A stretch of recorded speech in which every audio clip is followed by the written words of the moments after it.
क्या पहले दो चरणों ने उत्तर प्रदेश के बाकी चरणों का ट्रेंड सेट कर दिया है? बुंदेलखंड में आखिर दम किसका दिखेगा? इन तमाम पहलुओं पर चर्चा के लिए हमारे साथ कुछ खास मेहमान हैं। उनका तारुफ आपसे करा दें। उमाकांत लखेड़ा सर वरिष्ठ पत्रकार हैं और साथ ही हमारे साथ हैं हीरो वाजपेयी प्रवक्ता बीजेपी के, हिलाल नकवी जी प्रवक्ता समाजवादी पार्टी के, गरिमा दसौनी जी हैं प्रवक्ता कांग्रेस के। और आप सभी का बहुत स्वागत है। सबसे पहला सवाल उमाकांत सर आपसे ही है, पहले दो चरणों का ट्रेंड क्या है? और खास करके अगर बुंदेलखंड की बात की जाए जहां पर अगले चरण में चुनाव उस ओर बढ़ रहा है, अब बुंदेलखंड जहां बीजेपी क्लीन स्वीप करती है 2017 के चुनाव में, बुंदेलखंड जहां पानी पलायन का मुद्दा विपक्षियों की तरफ से उठाया जाता है, वो बुंदेलखंड जहां बीजेपी डिफेंस कॉरिडोर का जिक्र करती है। इन तमाम मुद्दों के बीच जब अखिलेश दावा करते हैं कि बुंदेलखंड 12 बजा देगा बीजेपी की, तो उसमें दम कितना दिखता है? देखिए,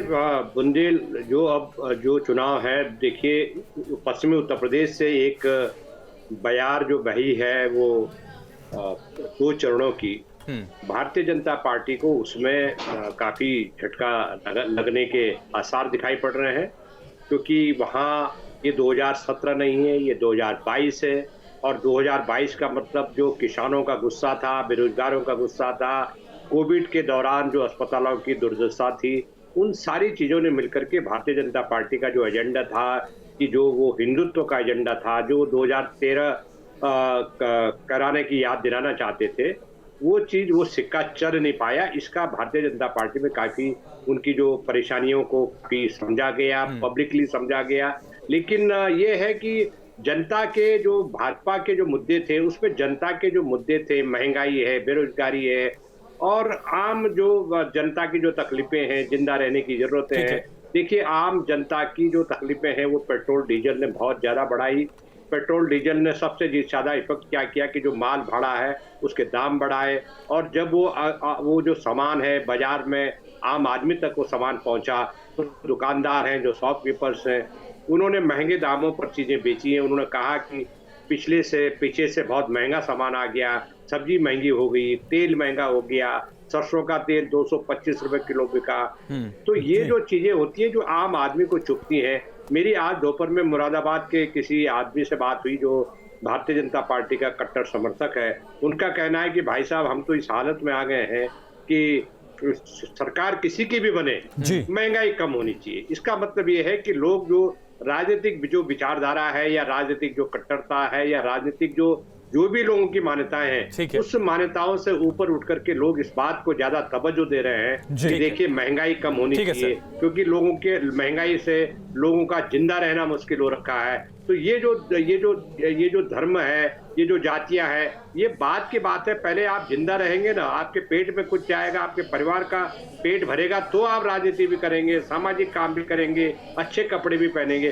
तो जिंदा रहना मुश्किल हो गया है। ये मुझे लग रहा है कि पश्चिमी उत्तर प्रदेश में किसानों के मुद्दे के साथ इन सारी जो आम जनता की जो तकलीफें हैं, इन तकलीफों ने भारतीय जनता पार्टी के सामने जरूर चुनौती खड़ी कर दी है। आने वाले वक्त पर क्या होगा, ये तो 10 तारीख मार्च को इसके नतीजे सामने आएंगे। लेकिन ये सिलसिला क्या आगे भी बढ़ेगा, या भारतीय जनता पार्टी अपने घर को और ठीक करने की कोशिश करेगी, ये बहुत महत्वपूर्ण सवाल है। ठीक है, हीरो वाजपेयी साहब भी जुड़े हुए हैं भारतीय जनता पार्टी के। सर, उमाकांत लखेड़ा साहब वरिष्ठ पत्रकार हैं और बहुत तजुर्बा भी है, तमाम राजनीतिक समीकरणों को भी समझते हैं और किस ओर चुनाव जा रहा है उसको भी बखूबी समझते हैं।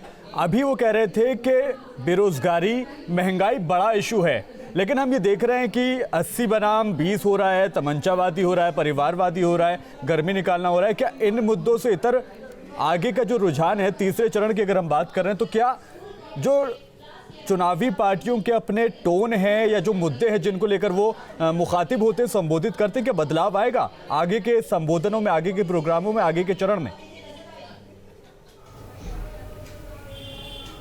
देखिए, भारतीय जनता पार्टी ने 5 साल विकास का जो कार्य किया, उसका एजेंडा लेके जनता के बीच में हमारे नेता घर घर जा रहे हैं, जनता के बीच में जा रहे हैं, पंपलेट बांट रहे हैं। इस कोविड काल में जहां अन्य पार्टियां मैं लखेड़ा जी की बात को खंडन नहीं करना चाहता, लेकिन जिस कोविड काल में जहां अन्य पार्टियों के नेता वर्क फ्रॉम होम कर रहे थे, ट्विटर से पार्टी चला रहे थे, वहां भारतीय जनता पार्टी के कार्यकर्ता जनता के बीच में थे। मुख्यमंत्री स्वयं कोविड पीड़ित थे, लेकिन जैसे ही ठीक हुए 75 जिलों का दौरा किया और इस आपदा काल में उत्तर प्रदेश का नाम पूरे विश्व में आया कि एक ऐसा मुख्यमंत्री जिसने कोरोना पे अभूतपूर्व सफलता पाई। ये आपदा तो 100 साल में पहली बार इस तरह की आपदा आई जिस पर उत्तर प्रदेश ने, जो एक आबादी है विश्व का 6ठा देश है, उस पर अच्छी किया। तो देखिए जनता को कष्ट जरूर हुए क्योंकि अचानक आई आपदा थी और तमाम ऐसे विपक्ष शासित प्रदेश भी थे जहां ये आपदा आई थी और उन्होंने कैसे कंट्रोल किया वो भी देखिए लोगों के सामने है। तमाम ऐसे मुद्दे हैं जो हैं और वो जनता के बीच में होने भी चाहिए। लोकतंत्र की खूबसूरती है कि अपनी बात आप कहने जाइए, क्या हमने किया है, क्या हम कर रहे हैं, क्या हम आगे करेंगे और क्या नहीं हुआ है उसकी जानकारी भी जब आप जनता के बीच में जाएंगे तभी होगी। लेकिन कुछ पार्टियां केवल और केवल विपक्ष का एक काम है कि ये कहना कि कुछ नहीं हुआ और उनकी पिछली सरकारें गुंडागर्दी की थी, माफियागर्दी की थी, अलगाववादियों की थी, अराजक तत्वों की थी। वो किसी भी हालत में सत्ता के चाहत रखते हैं और वो चाहत लगातार जनता पूरी होने नहीं दे रही। 12 में जो सत्ता अखिलेश यादव को थाली में सौंप के उनके पिताजी ने दी थी, वो 14, 17, 19 वो नेतृत्व नकारा निकल गया और जनता ने उसको खारिज कर दिया और लगातार खारिज करती रही है। देखिए देश बचेगा तब ना आप आगे कुछ काम करेंगे। लखेड़ा जी कह रहे थे पेट बचेगा तब ना जिंदा रहेंगे, देश बचेगा तो ये राष्ट्र जिंदा रहेगी, ये सांसें रहेंगी तब जब देश बचेगा, प्रदेश में अच्छा नेतृत्व होगा तब आप आगे ले जा पाएंगे। हिलाल नकवी जी, प्रधानमंत्री नरेंद्र मोदी आज कानपुर देहात में मौजूद थे। ठीक है, हीरो वाजपेयी जी लौटेंगे। हिलाल नकवी साहब, पीएम ने कहा कि जो समाजवादी पार्टी अपने सहयोगी दलों की नहीं हो पाई, जिनके साथ उन्होंने पहले चुनाव लड़ा था, वो आपकी कैसे हो जाएगी? ये सवाल प्रधानमंत्री ने अपनी कानपुर देहात की रैली से पूछा।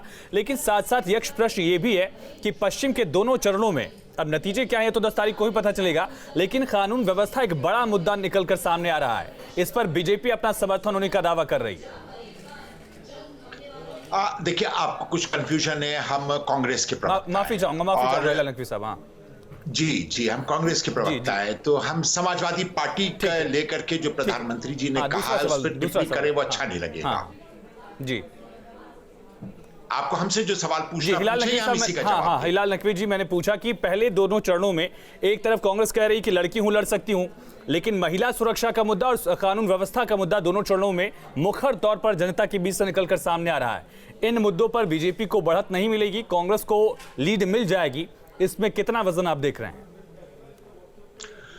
देखिए सही मानों में इसके बारे में हम लोगों को पता तो लगेगा 10 तारीख को जब रिजल्ट निकल करके आएगा कि किस मुद्दे के ऊपर प्रदेश की जनता ने ज्यादा वोट दिया है। लेकिन कुछ बातें बड़ी स्पष्ट हैं।